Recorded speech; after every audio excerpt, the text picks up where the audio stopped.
ज्ञानोबा तुकाराम आदी संतांच्या काळातील म्हणजेच 700 वर्षापूर्वीचं विठ्ठल मंदिर कसं असावं याची उत्कंठा आता खरं तर सर्वच भाविकांना लागून राहिलेली आहे। मात्र त्यासाठी मंदिर प्रशासनानं जवळपास 73 कोटीचा विकास आराखडा मंजूर केला होता आणि त्याच्या कामाला आता खरं तर जोरदार तयारी सुरू झाली आपल्याला पाहायला मिळत आहे।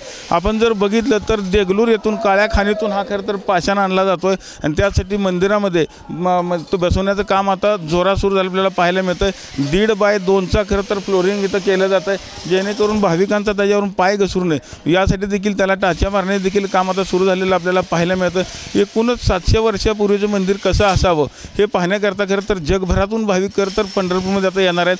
त्यासाठी या कामाला जोरदार तयारी सुरू झाली आपल्याला पाहायला मिळतं। आपण जर आता बघितलं तर बाजीराव पडसळ येथील ज्या काही वावऱ्या आहेत ह्या वावऱ्यांमध्ये ज्या काही दर्जा भराचं जे काम होतं ते देखील आता सुरू असलेलं आपल्याला पाहायला मिळतं। त्यामुळे वावऱ्यांचं जर आपण लुक बघितला तर अतिशय सुंदर असं त्या वावऱ्यांचं काम झालेलं आपल्याला पाहायला मिळतं।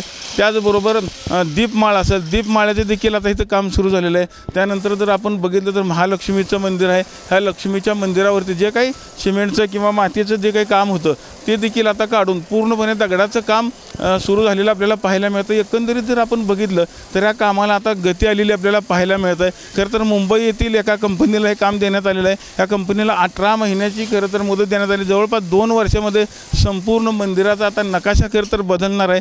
त्यामुळे अनेक भाविकांना आता उत्कंठ लागून राहिलेली आहे की कधी हे काम होतं आणि कधी हे 700 वर्षाचा लूक आपल्याला पाहायला मिळतो। यासाठी जर आपण बघितलं तर जवळपास 101 कारागीर खरं तर इथं काम करताना आपल्याला पाहायला मिळतं। जवळपास दिवसातले 10 ते 12 तास काम कंटिन्यू इथं सुरू असलेलं आपल्याला पाहायला मिळतं आणि लवकरच हे काम आता पूर्ण होणार आहे। विठ्ठल मंदिरातून कॅमेरामन जगदीश डांगेसर, रवी लवेकर, TV9 मराठी।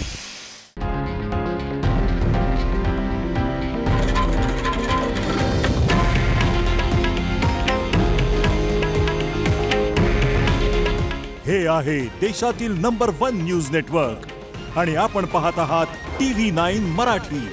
काळजी तुमची, हित महाराष्ट्राचं।